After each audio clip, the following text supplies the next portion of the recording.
Olá, muito boa noite a você. Eu sou Adalberto Piotto e seja bem-vindo ao Cenário Econômico pela TV Brasil, com emissoras públicas de todo o país. Diretamente dos estúdios da B3, no centro da cidade de São Paulo, vamos aos destaques de hoje, sexta-feira, no fechamento da semana. Uma pesquisa do SPC Brasil, da Confederação Nacional dos Dirigentes Lojistas, fala da confiança do consumidor, que voltou a ficar abaixo dos 50 pontos agora, no mês de setembro, e também, na verdade, confirmou um dado que já tinha sido mostrado lá em agosto. Há preocupação com o presente, sim, mas tem uma aposta no futuro. As pessoas avaliam mal o momento, mas acham que a vida vai melhorar lá na frente, sobretudo a economia brasileira. A CESP, as companhias energéticas do estado de São Paulo, foram arrematadas hoje por 1 bilhão e 700 milhões de reais. O comprador é a Votorantim Energia, um consórcio entre a Votorantim Energia e um grupo canadense. A Petrobras vai reduzir o preço da gasolina a partir de amanhã, sábado.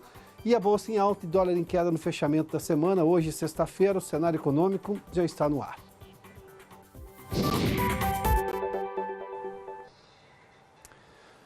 Bom, vamos falar sobre o mercado financeiro. Hoje, depois de uma queda ontem, a bolsa voltou a subir no fechamento da semana, na verdade, mantendo a tendência de toda a semana. Ontem foi exceção.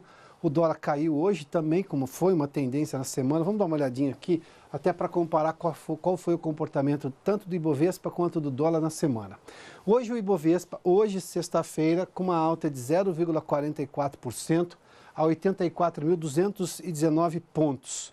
Vamos lá, na segunda-feira, o Ibovespa já tinha subido um pouco mais de 0,5%. Na terça-feira, uma alta importante de quase 3%, 2,83%. Na quarta, praticamente estável, ainda assim com viés positivo de 0,05%. Ontem, quinta-feira, teve essa queda importante também de 2,24%. Teve muita repercussão do exterior ontem, eu expliquei aqui até inclusive as investigações sobre o assassinato do jornalista saudita num consulado saudita na Turquia. Isso interfere no mercado de petróleo. A Arábia Saudita é o maior fornecedor hoje de petróleo do mundo e, obviamente, as relações da Arábia Saudita com o mundo também passam por um solavanco, dada essa investigação, as suspeitas todas de envolvimento ou não do governo. Isso tudo interfere no comércio internacional, sem contar os solavancos todos que tivemos recentemente, que ainda não foram dirimidos, não foram resolvidos, que é justamente a guerra comercial que se tem hoje entre os Estados Unidos e a China. Mas ainda hoje, na sexta-feira, hoje o Ibovespa voltou a subir. Vamos dar uma olhadinha no dólar agora, que também são dois ativos que têm muita importância, ou seja, o cenário eleitoral doméstico também interfere. Nós temos uma eleição no domingo da semana que vem, estamos a praticamente 9 dias da eleição, né? Hoje, uma queda de 0,28%, uma queda baixa, um viés negativo, R$ 3,71. Durante a semana, o dólar operou, inclusive, abaixo dos 3,70, fechou a 3,68, exatamente na quarta-feira. Vamos lá. Na segunda-feira, o dólar caiu 1,18, na terça caiu de novo, 0,37% de queda. Na quarta-feira, essa queda importante de 1,02%. Ontem voltou a subir, 1,16%, também pelo cenário internacional. Hoje nós temos aqui, olha, uma queda de 0,28% a R$ 3,71. Vamos seguir agora para a gente ver o kit eleições, as três estatais, as mais importantes negociadas aqui na Bovespa, aqui na Bolsa de São Paulo, na B3. Elas têm influência direta, essas sofrem influência direta do cenário eleitoral. Vamos lá, Eletrobras, hoje com uma alta importante de quase 6%, 5,97% a R$ 25,19 por ação. Vamos lá para a gente ver o Banco do Brasil, que esse foi o mais resiliente nos dias, inclusive de queda. O Banco do Brasil se manteve ali segurando a alta. Vamos lá, 0,84% de alta hoje a R$ 39,58. Vamos lá. E ações da Petrobras também 0,86% de alta, R$ 25,92, também em alta hoje. Ou seja, as três estatais subiram. Tiveram ali alguns percalços durante a semana, mas também tiveram dias, a maior parte dos dias de altas importantes nesta semana. Bom, vamos falar da confiança do consumidor. Foi destaque logo na abertura. Essa pesquisa foi divulgada hoje pela Confederação Nacional dos Dirigentes Lojistas e também pelo SPC Brasil, Serviço de Proteção ao Consumidor. E nós temos aqui um dado que chama atenção, tem o índice de confiança do consumidor. E aqui tem uma série de coisas, ou seja, qual a percepção que tem as pessoas em relação tanto à economia do país, quanto à percepção pessoal delas, das finanças pessoais, da vida financeira pessoal. Vamos lá, começando por setembro, está aqui, olha, 41,9 pontos, para se ter uma ideia. Esse foi exatamente o resultado desse mês de setembro. É abaixo de 50 pontos. Numa escala de 0 a 100, nós estamos numa fase de pessimismo, porque exatamente o 50 seria o divisor de águas ali entre uma fase pessimista e otimista. Vamos lá. Só para se ter uma ideia, o dado de agosto é esse aqui, olha, 42,4 pontos. Ou seja, praticamente estável, mas com uma queda pequena aqui, chegou a 41,9 pontos. Esse índice é formado por 2 subíndices, ou seja, é uma média exatamente aritmética de 2 outras perguntas, que são exatamente sobre as quais os entrevistados têm de responder. Qual a percepção deles do momento atual da economia brasileira e qual a percepção deles em relação às expectativas que eles têm. Vamos lá. A percepção atual está aqui, próximo de 30, 29,6. Ou seja, numa escala de 0 a 100 é bem ruim, está bem baixa a percepção do momento da economia. A expectativa, bom, a expectativa subiu, está acima dos 50, ou seja, as pessoas esperam um futuro melhor. E o grande drama que se explica, para explicar exatamente isso, se as pessoas disseram claramente, está no desemprego e na corrupção. Elas culpam a corrupção pela situação. Aliás, o que se tem visto nessa eleição, tanto se viu no primeiro turno e pode ser visto no segundo turno, é um não à corrupção, ou seja, a marca da corrupção em partidos. Esses partidos tiveram mau desempenho nas urnas agora no primeiro turno. Vamos lá para entender um pouquinho sobre o desemprego. 82% tem percepção negativa da economia. 47% tem alguém desempregado em casa. Nós estamos falando de quase metade das pessoas, dessas pessoas que responderam, metade disse exatamente o seguinte: tem alguém dentro de casa que não tem emprego.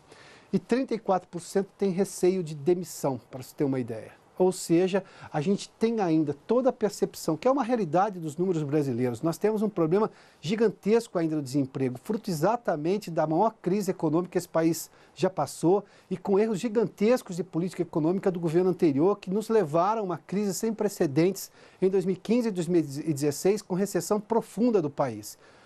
Só no ano passado e agora neste ano nós teremos 2 anos consecutivos de crescimento, mas mesmo assim um crescimento baixo, porque está se saindo justamente de um cenário muito ruim. Sem contar, evidentemente, que o ano passado nós tivemos também problemas políticos que interferiram na recuperação econômica, naquele mês de maio, com as denúncias da JBS, e agora, neste ano, nós temos um ano eleitoral, que teve problemas externos também que afligiram a economia brasileira, mas nós temos um problema aqui, nesse momento, ou seja, a insegurança com relação ao momento eleitoral e de quais medidas econômicas vão ser vencedoras para tirar o país da crise e fazer voltar a economia a crescer com geração de emprego, mas aqui está claramente essa confiança do consumidor prejudicada por isso.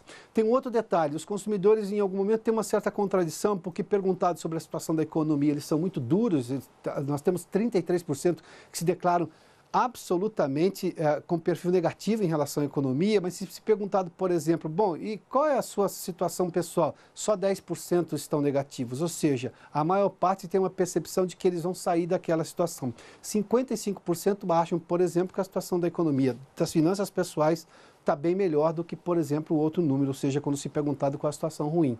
Ou seja, há uma confiança no futuro de que a situação vai melhorar e, sobretudo, por exemplo, com a resposta de que vou recuperar o emprego e vou recuperar a renda.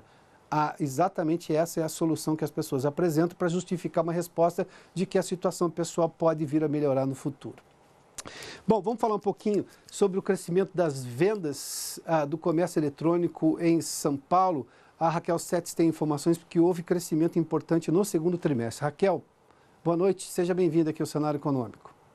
Boa noite, Pioto. As vendas no comércio eletrônico aqui no estado de São Paulo cresceram 3,6% no segundo trimestre de 2018, em comparação com esse mesmo período do ano passado.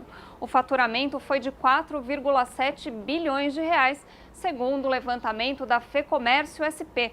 E se a gente olhar para o primeiro semestre todo, o desempenho foi ainda melhor, 4% a mais do que nos 6 primeiros meses de 2017. E tem alguns fatores que colaboraram para esse resultado. a inflação controlada, queda nas taxas de juros e também a Copa do Mundo. Isso porque a venda de televisões costuma aumentar em ano que tem o Mundial. A expectativa do setor agora para os próximos meses é otimista, já que em novembro tem Black Friday, que alavanca aí a venda de produtos eletrônicos.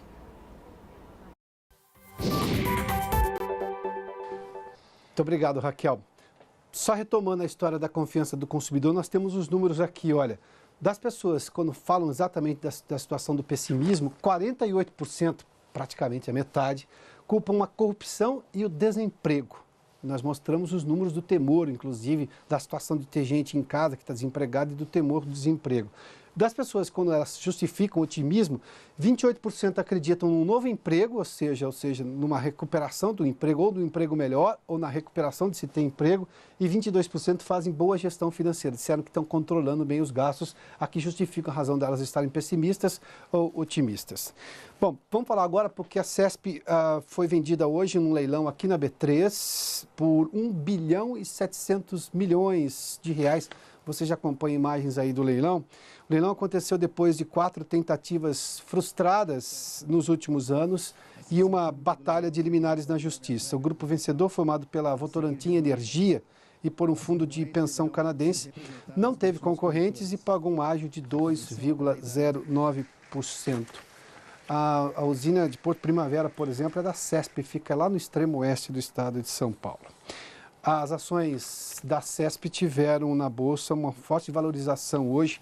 Vamos dar uma olhadinha no resultado final aqui das ações da CESP. Vamos ver, temos aqui já. A CESP hoje teve alta de 16,12%, para você ter uma ideia, a R$ 17,65 no final. A Petrobras vai reduzir o preço da gasolina amanhã nas refinarias, começa exatamente neste sábado. O Maurício está conosco no Rio de Janeiro. E Maurício de Almeida está conosco no Rio e traz informações. Oi, Maurício, boa noite. Olá, Piotr, boa noite. A Petrobras está mantendo aquela política de preços que acompanha a variação do valor do petróleo no mercado internacional e a cotação do dólar, já que o petróleo é negociado com a moeda norte-americana. Por esse motivo, depois de várias quedas do dólar, a companhia anunciou uma redução de 2% no preço do litro da gasolina nas refinarias. A partir de amanhã ele vai custar R$ 2,10. Mas é bom lembrar que esse é o preço nas refinarias. O consumidor, na hora de abastecer o carro, ainda precisa pagar os adicionais gerados pelo transporte da gasolina, pelo lucro do dono do posto, sem contar com os impostos. Por isso, é bom pesquisar antes de encher o tanque. Já o preço do diesel permanece sem alteração, seguindo o acordo firmado para acabar com a greve dos caminhoneiros. Piotr.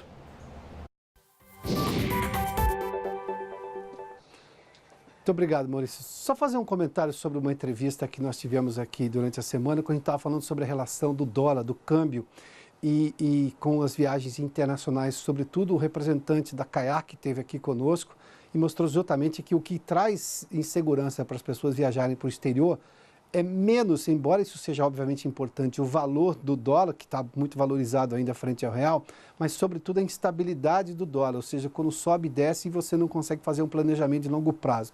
A percepção, isso traz claramente como que as pessoas compreendem, sim, economia, diferentemente do que imagina boa parte dos analistas de economia. As pessoas entendem, sim, tanto que elas veem o problema da estabilidade. Isso é o que, por exemplo, entra num relatório de risco quando uma empresa vai fazer um investimento num país como o Brasil, que ainda tem muitos solavancos, tem ainda muita instabilidade. E aí, é claro, ela coloca duas coisas, por exemplo. O tamanho do risco compensa o ganho que eu posso vir a ter? O Brasil é um dos poucos países em que uma empresa pode crescer em vendas, por exemplo, em desempenho financeiro, 2 dígitos por ano, ou seja, crescimentos de 11, 12, 18, 20, 23%. Raramente você encontra um país que tem essa possibilidade. Mas aí você tem também os riscos da instabilidade, ou seja, então é exatamente isso que faz. Como faz, por exemplo, alguém que vai viajar para o exterior e calcula, bom, eu preciso ir mesmo para o exterior, vale a pena bancar esse risco do dólar subir e descer? Não é diferente com relação a uma empresa, ou seja, as pessoas compreendem isso em economia, elas só precisam de informação de qualidade, é o que a gente tenta trazer todo dia, a gente traz aqui todo dia para você no cenário econômico.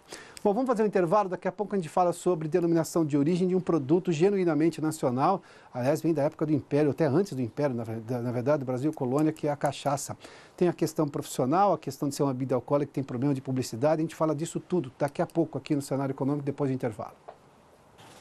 Já de volta com o cenário econômico para falar de um produto made in Brasil desde os tempos do Brasil colônia, ou seja, desde a década ali, nós estamos falando de 1500 e um pouquinho. Bom, o João Almeida está conosco, ele pode esclarecer isso aqui, que é um especialista no assunto. João, seja bem-vindo aqui ao cenário econômico. Muito obrigado pelo convite. Cachaça tem no Brasil desde quando?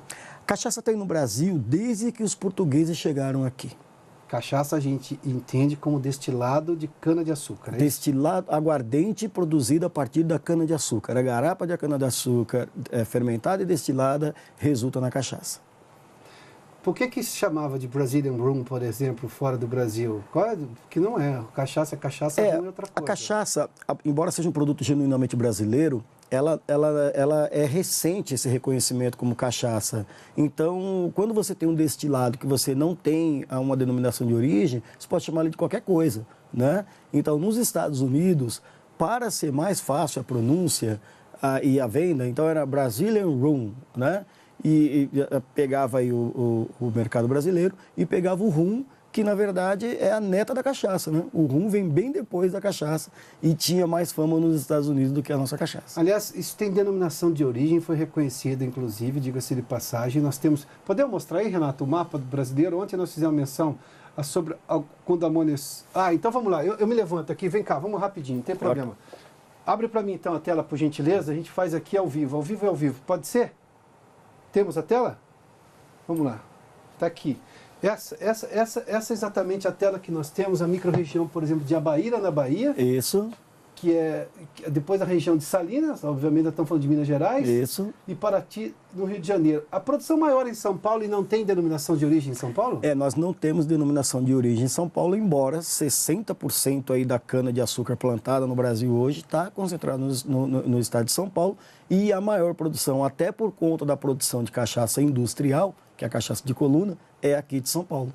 O que é cachaça de coluna? Cachaça de coluna, nós temos hoje um tipo de... cachaça é uma coisa só, tá?